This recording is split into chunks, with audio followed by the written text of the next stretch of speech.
way to think about this is high levels of skill, right? Do this for us.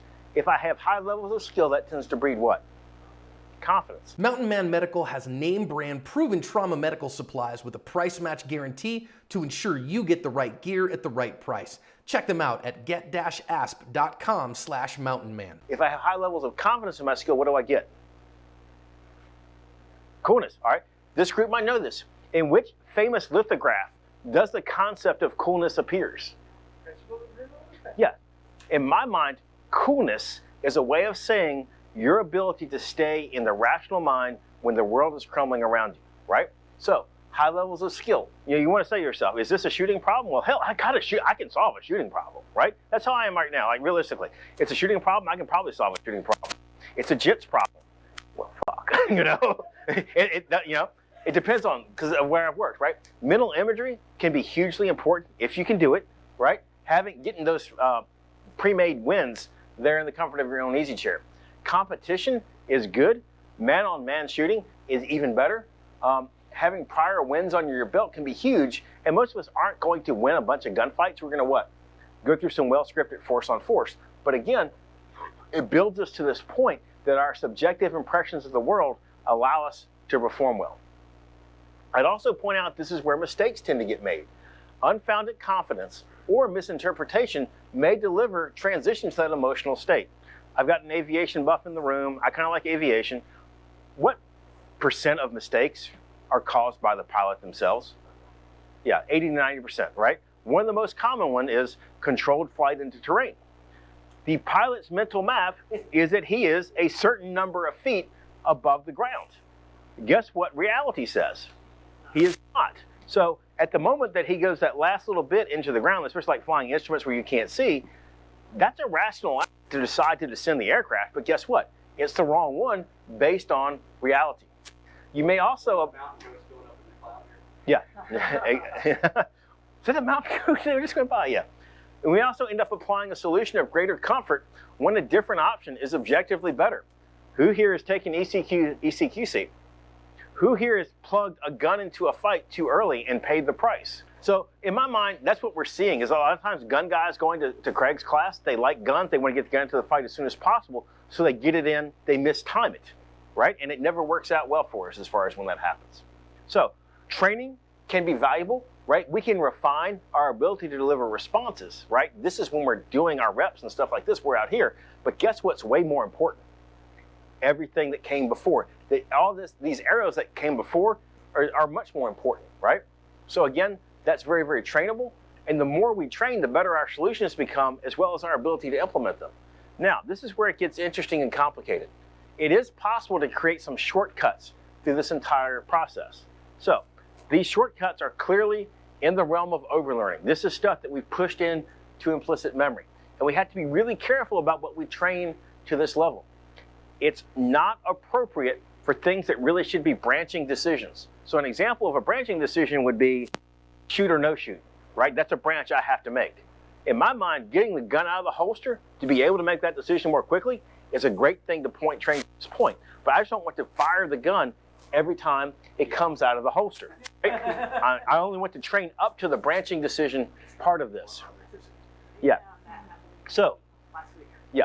So here's the first possible way this slides in, right?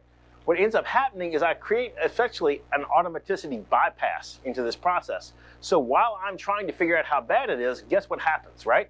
While the how bad analysis is, there's that stimulus, boom, it runs there. I would say this, the definition of automaticity I like is one step from stimulus to retrieval. So what does that suggest? Okay, there's my sensory input, automaticity bypass kicks in directly to that response. So good news, bad news things. If that response that is being delivered at the level of stimulus is the right response, guess what? You win. If not, it can get ugly. So what ends up happening is this thing kicks off. And what will happen is that while this is running, the rest of this process kicks off, but that's fast, dude. That's sensory, one step, stimulus, retrieval, boom, okay? That's a really, really fast response. That's faster than most people are gonna be able to respond back to you. We've got this release of adrenaline here, as well as our recovery period. Now, the problem is they develop time, they require time to develop, and pretty much the only way to get to them is through exposure. But even these can be trained. Over time, if the brain is constantly exposed to regular releases of adrenaline, it can kind of fine tune how much it needs, right? It becomes much less of a binary, all the way open, all to just a little bit. You know, you talk to some high-level competition shooters, when they get the little flutter in their stomachs, that's their clue that they're where they're supposed to be, right? That's just enough adrenaline to be a little bit faster, right? But not enough to shut everything down. So that adrenaline is not necessarily a bad thing. It's the too much adrenaline that's a bad thing. I'd also point out that that ability to recover after being forced into an emotional response can be trained as well. All my A references are old, but there's a fundamental difference between punching Chuck Liddell in the face and just punching Joe Schmo in the face, right? If you're a trained fighter, how many times have you been punched in the face? It's not a big deal. It's not novel. They're going to be able to deliver a response. As opposed to like Joe Schmo, who you punch in the face, it's going to take them a second to recover from that, orient, and deliver their response, right? Okay? But what's the problem with that whole process? You got to get hit in the face for it to really, really work, right? It's only developed through exposure. So here's our big goal, to develop trust. We have to let the mind trust the rational mind as its first choice. As I already talked, there are major legal consequences to the decision we're making. The rational mind has to be in control. The other thing that's really weird here is that this process works across domain, even very disparate domains. If I developed in somewhere else in another activity the ability of the rational mind to stay in control, it's going to bleed over into other to the realm that I want it. Exposure to stress, regardless of the nature, is going to help with this trust development. With that said, the closer the stress exposure is to the desired environment we're trying to perform in, the better off we're going to be. But I can't emphasize this enough. Everything helps. The better situations, the more situations you can get yourself into and come out successfully, the better off you're going to be.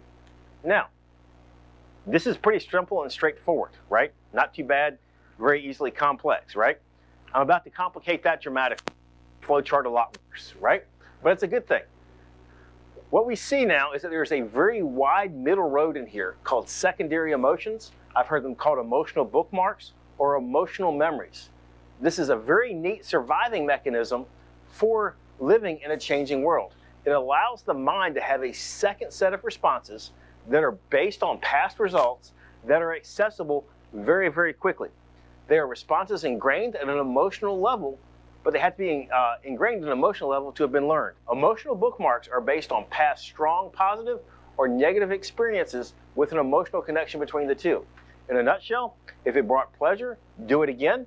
If it brought pain, don't do it, okay? Outside of Cecil, how many times did you have to touch a hot stove to learn not to do that, right? Most people, it only takes one. Why is that? It's a very painful experience. You don't want to repeat it, right? The problem is these are not always selected consciously or rationally.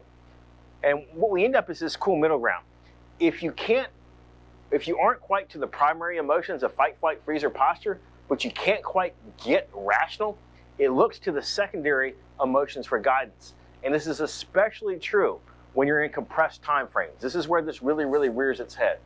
So, I'd also point this out, motor programs that are overlearned and actually stored in implicit memory are also going to be accessible in this state, right?